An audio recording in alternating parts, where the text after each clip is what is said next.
Welcome to the Friday at 4 podcast series with your host Charles Luttrell and co-host Steve Kent.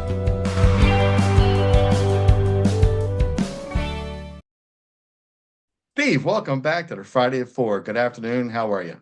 I'm doing very well, very well. And you, how was your week this week? Good? Yeah, progress. I All right. really like where I'm headed. I got some great ideas. I'm almost getting ready to get finalized with the latest episode of the show for 250 Years of America. And yeah, I'm excited. I like this one.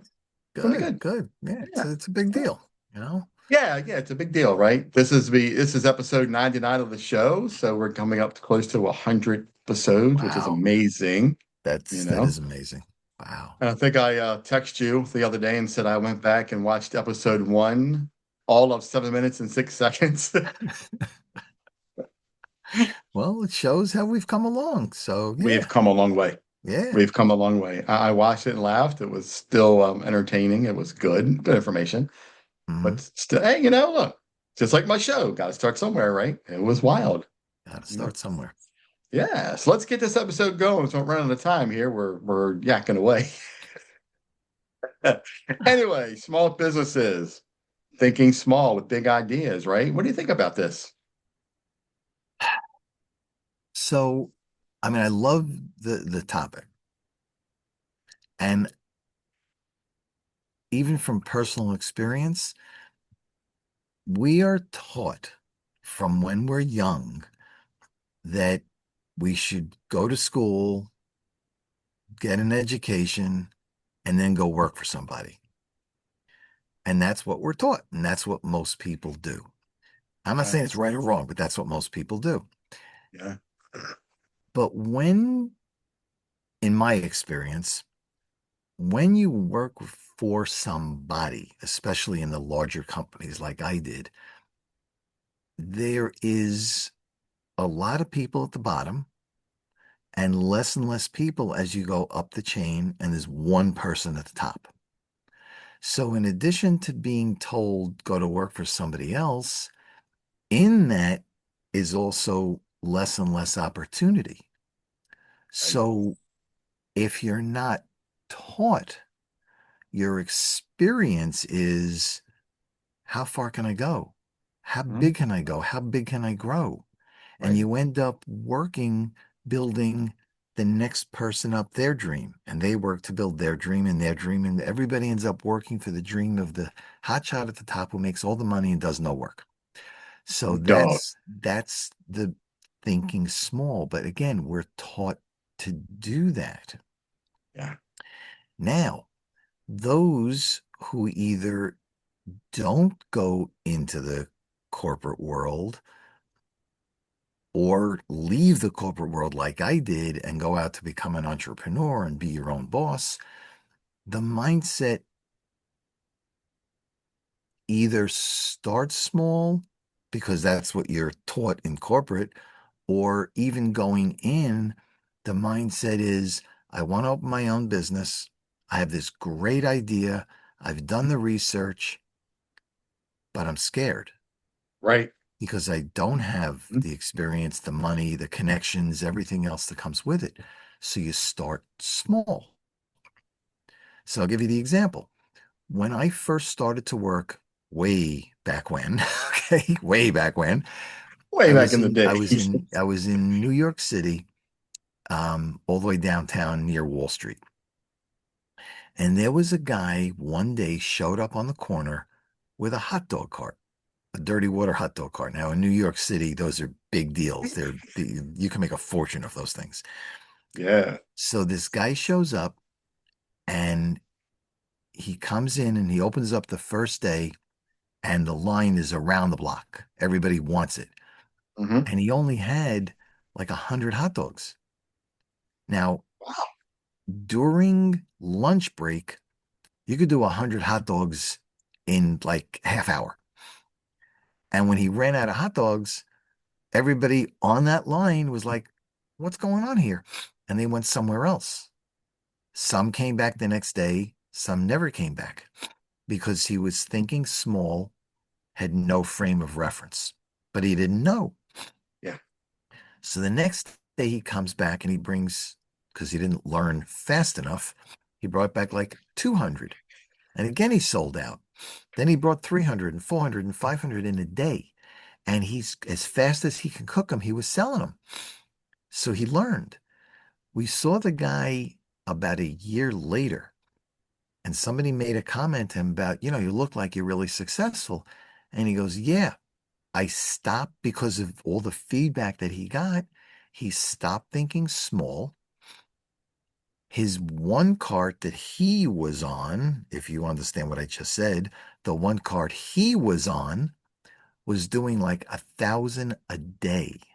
Whew. He also had people working for him. He opened up another 10, Wow. and he's getting a piece off each cart. Each one. So he started small without the money, without the experience, being scared, rightly so. It's a big investment in time and dollars, but he slowly built. But again, started small. So when you start out in any business, and I know when I did, I went in,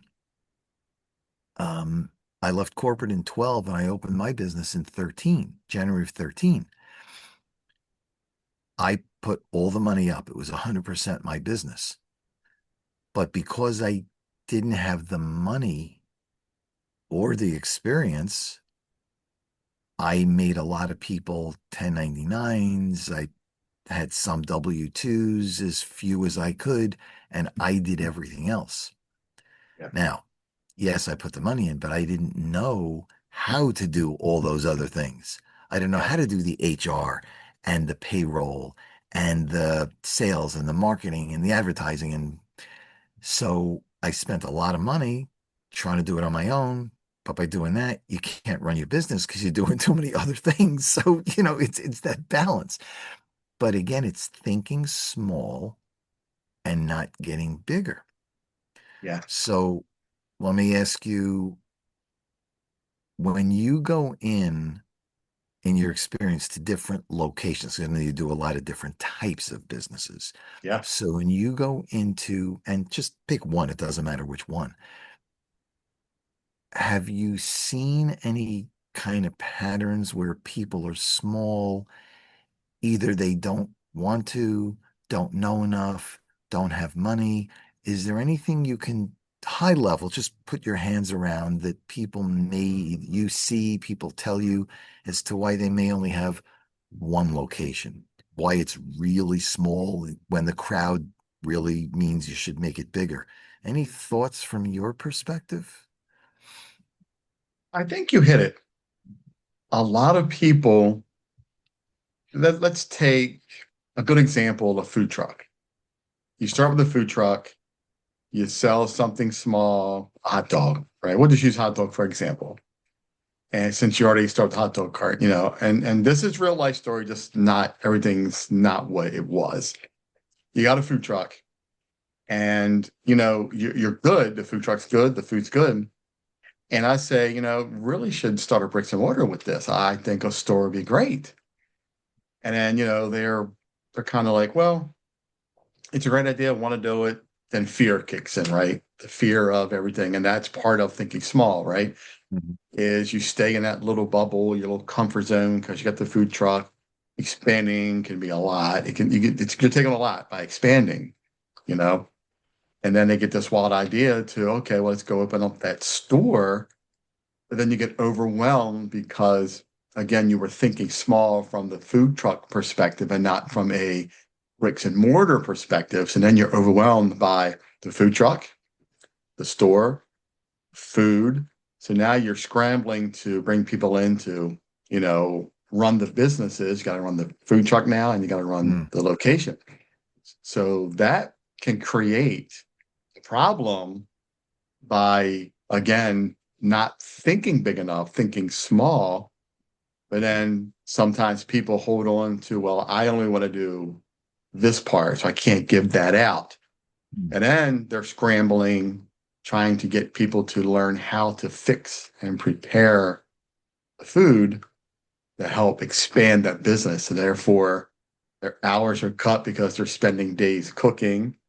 and then they have to open and sell. So it became a problem, you know. Um, I haven't had a chance to really talk to these folks recently. It's been a while to see how they're doing. I would like to have somebody pop in undercover for me, to see how they're doing and see what the process is, to see how things are going. Because I always had high hopes for them. I always wished them well and wished them luck on their process and what they were doing. But that's a perfect example of, of that thinking small and going big. And myself is perfect with that because when I first started, I only thought small because my very first client when I was doing mystery shopping was a smoothie king. That's how I started. And then when I was going to the chiropractor, I was doing phone calls for the chiropractor. Keep it small, keep it simple. But I learned a lot along the way. So as you learn and you're thinking small, as that process goes along, then you start thinking bigger. Before you know it, I had clients all over the country. I had no idea. I was blown away how I was doing it, but I was by myself and I wasn't overwhelmed. I just made it happen, you know? Is so, I don't know, give or take 10, 15 years ago, there was a restaurant. Food was phenomenal. The line was out the door waiting to get in. And the seating area was small.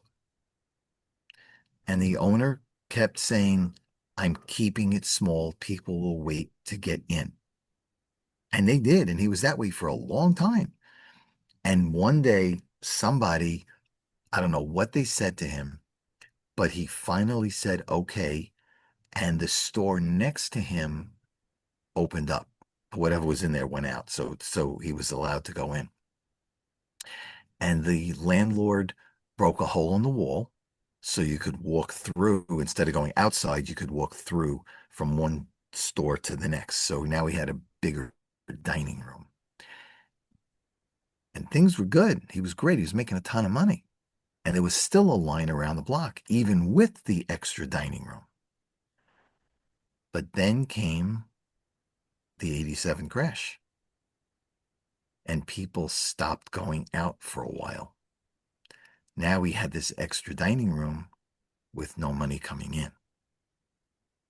So now there is no right or wrong answer. But at some point, do you stay small, even though the conversation here is think small versus think big? But at some point, you really have to think, do you stay small and let people wait because they're waiting and no problem, they're waiting? Or do you expand, take on the extra fixed rent for that extra dining room? And if something happens, you can't fill it. Now you have the expense. Right. There is no right or wrong because everybody's different. Everybody's business is different.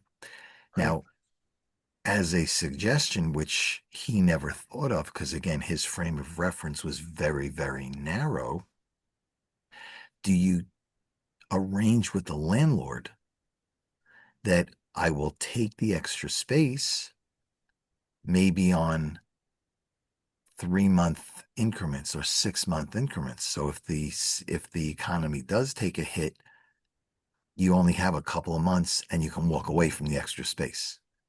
Don't sign like a 5-year lease, sign like a 6-month lease or a 1-year lease. Limit your exposure just in case. So you can think bigger, but still be able to think smaller and retract if you have to.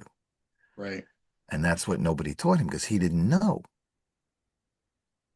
I got another pretty good example of this. So back in the 80s, the late 80s, there was a grocery store that I used to work for. It was right next to where I lived. Right, I'd walk out my front door and go in their back door. Well, the road that the grocery store was on had to be dug up and new piping put down, so nobody could get to the grocery store from around the neighborhood. So this caused people to go to other grocery stores for their business, right? So everything was said and done. Well, people already had another grocery store. They weren't coming back like they used to. So their idea, thinking small, thinking big, their idea was, well, let's knock a hole in the wall and put a drive-through in. Now remember, this is early 90s, before the internet, before apps and stuff. Mm. You pulled up, you told them what you wanted, they ran and go got it and brought it back to you and paid for it and you moved on. Didn't work out that well because the Mm. process just wasn't there. They ended up closing down Mm. because he just didn't have nobody was coming back. They found another alternative, right? And that's a great example of that thinking, right? Thinking small and thinking big. They thought a little bigger, but they didn't really get a handle on how to bring the customers back. Was it advertising? Did they not want to spend the money to really put themselves out there?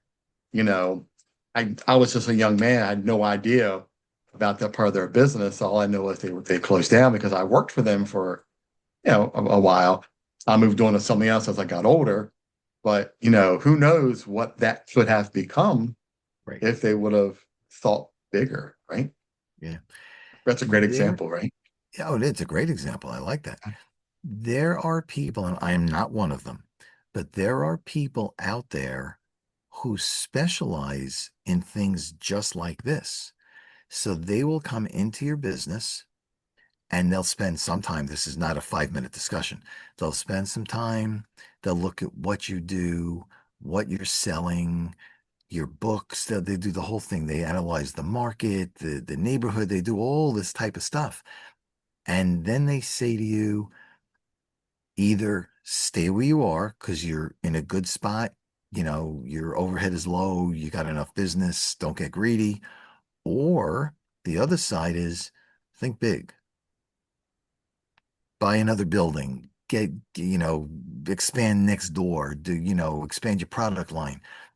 But because a lot of people have that small frame of reference, they don't have the knowledge, skills, um, desire, whatever, to go bigger until somebody outside comes in. Now, just full transparency, if you're going to use somebody like that, and again, I don't do that, so don't look to me. But if you do have somebody like that and you do bring them on and you have to pay them, make sure the terms of the agreement are I will pay you X dollars regardless of what you say. So stay or grow. Don't sign the agreement that says, if I grow, I'll give you, you get a piece of what I grow to, because then they're always going to tell you grow because they want more money. So be More money, right? careful of it. So, I mean, I know it may sound silly, but be careful of the agreement you sign and how much they're going to get paid. Otherwise, they're going to say you owe me a piece of the bigger business. And that's not really what you had in mind going into this. So Right. just word Yeah. of caution is cover yourself, which is all I'm Right. saying. And again, I don't do that, but just be aware. Right. Yeah, it's kind of cool you mentioned that because that's a piece of what I do with my assessment. I Mhm. look at your business from a whole different perspective, not from your books, because that's not Right. something I do. Yeah. That's way out of my scope. But what I do does help the books because Mm. I can show you how to save some money by looking at, how your business is operating. Right. But Yeah. you're not going in and saying to a company, and I'm just throwing numbers out there. You're not going into a company and saying, it's 250 for me to come in and look at what you got, but it's 500 if you expand. You're not doing that. You're saying it's, again, just throwing numbers out. You're Yeah, it's saying it's totally different. Yeah. 250 regardless of what you do. Right. And that's where I'm saying it's a Yeah. fixed price regardless of the outcome, Yeah. whatever that Yeah. No, price is. that's yeah, that wouldn't be right. That would be kind of rude to do. But there are people who The do people that that. do it. And Yeah. if you're not aware, you can get Hmm. taken. That's why I'm Yeah. just mentioning it. And again, Yeah. I don't do that. I know that's not the model you work with. You have a Right. flat fee for whatever that is, and not asking for this purposes of this conversation. But Yeah. it's not, you're not going to take somebody a little bit if they do one thing and a lot if they do the other thing. Yeah, to me, Yeah. that's underhanded. So just be aware. Yeah. Yeah. So true. Right. Yeah. So real quick, give us a 5-minute breakdown of how this would tie to your business, T, because this is great for you because if you're thinking small about your financials when you're young and you get older, that small thinking doesn't help because you could have grown so much more if you would have invested Correct. X amount as it grows, right? Correct. So give us a little example and give us a little bit of how that would work with you. So there's a whole slew of products that I offer. Okay. And I'm not going to get into each one, but as a general statement, a big portion of what I do is based on your age and your health. So the younger you are, hopefully the healthier you are, the less it costs. And again, I don't set the fees. The fees are set by the companies I work with. So make that clear. I don't set the fees at all. So the older you are, assuming you're still healthy, the cost is still more because of age. And again, company based, not me. Um,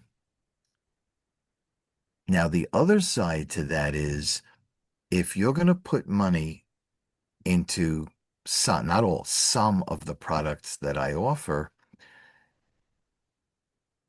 there's a fee. So let's just use the real because it'll make more sense. So you have a house and you want to protect the mortgage.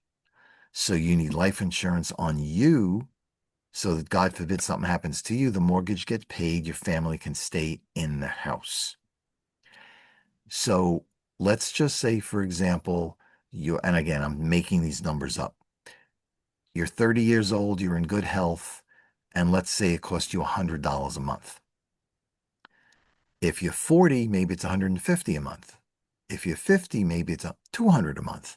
So as you get older, assuming you're still healthy, the price still goes up. Now, the next piece to that is, let's say you're 30 years old, it's $100 a month, but you want to save some extra money inside that policy. I get paid on that 100. If you put in 150, 500, 1,000, that extra piece builds up savings for your future, but I'm only getting paid on that 100, not on the excess.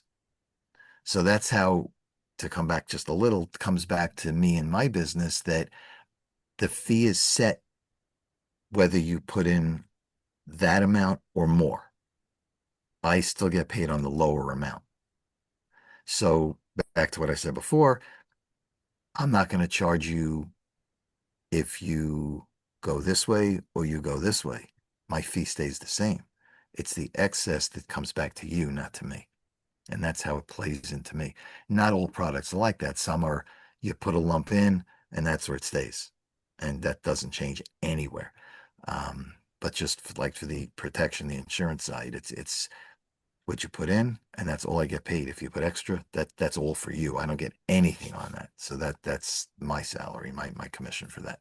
That's how it's for me. And frankly, that's the way it should be. Yeah, Because I the agree with you. Yeah, yeah, because the yeah, other way is, in that example, if you put in 100, because that's what you have to put in, but you decide to put in 200, why should I get paid on that extra 100? I didn't do anything for it. You're doing that on your own because you want some extra money down the road right. that you're entitled to. It's your money. It's your money, right? So why should I get paid? The work I did is only for the 100. I didn't work any extra harder for the 200. So why should I get paid for it? Right. That's my opinion. That's Well, my that's opinion. honesty, right, Steve? That's That what I is love about honesty. it. Is that you and I are honest. We're open. We're honest. We tell the truth, and we don't want people to go out there, go around us, thinking they can get something a better deal, Mhm. or they hear a better deal with that smaller thinking, not thinking about what you offer and Right. what we offer to say, oh, I can just Google my information and get what I need. I don't need Chuck, or I can go to this insurance agent and talk to this guy because Steve doesn't know what he's talking about. He say he's going to charge me this. Well, that's what I love about it. We're honest. We know what we're doing, and we want the best for our potential clients and our clients because that's what we do. You know, we don't want to shortchange anybody. Honesty. You know. In the end, regardless of what we do for a living, and generic statement, regardless of what we do for a living, we need customers, give them the service, the product they're looking for. They're happy. We make some money. Everybody wins. Yeah. But what some people forget is that your reputation is everything. So if I'm working with Chuck and I do the right thing for Chuck, he's going to be happy and he's going to refer me to other people. If I don't do the right thing by Chuck, he may or may not buy. That's his choice. But the negative opinions that are going to circulate, especially now with social media, the negative that's going to circulate is going to come back at me harder and worse than if I did the right thing the first time and everybody was happy. And Yep. that's the approach you have to take, regardless of what we do. I'm glad you circled to that because that pinpoints exactly what I do with my business. I help with that negativity. You know, let's catch it before it starts. There's things I do in my assessment that will keep you from having to get out there and have that negative opinion of your business before it even starts, because Mhm. you may be truthful, but somebody took it the wrong way. And now they have a negative opinion of you and they just spew all over Google or Yelp or Facebook or wherever they want to spew their hate about the company.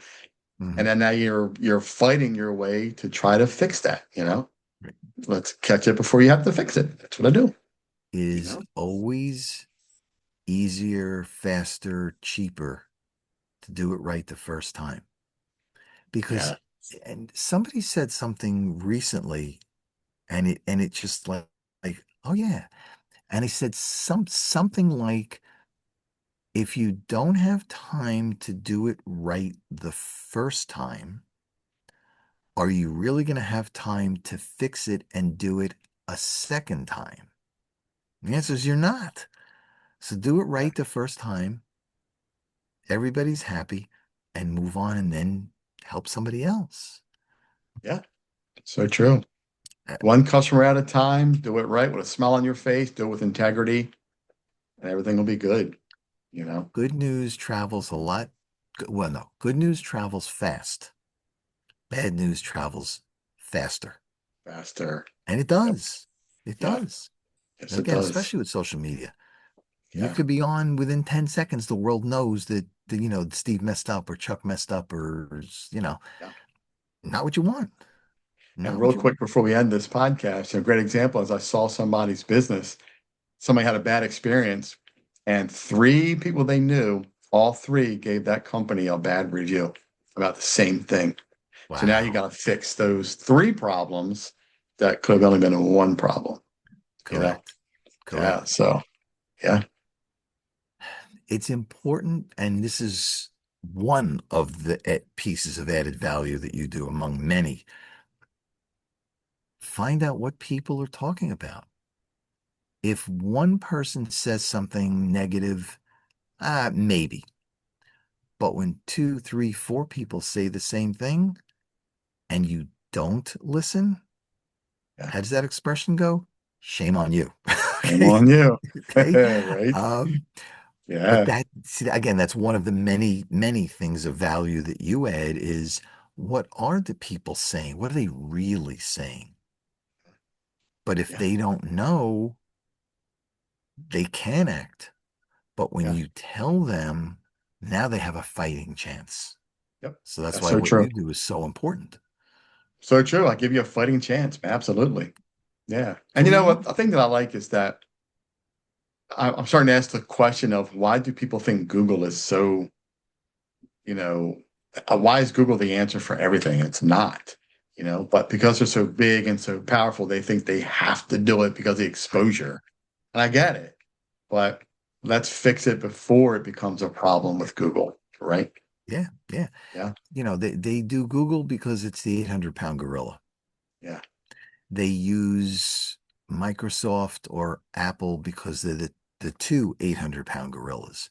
But Yeah. there are options.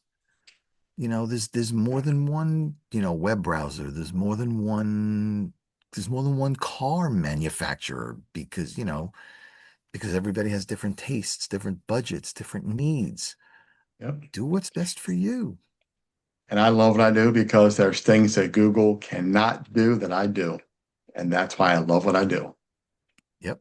Google can't do what I do. Yeah. I love it. Yeah. Steve, what a great podcast. Again, right?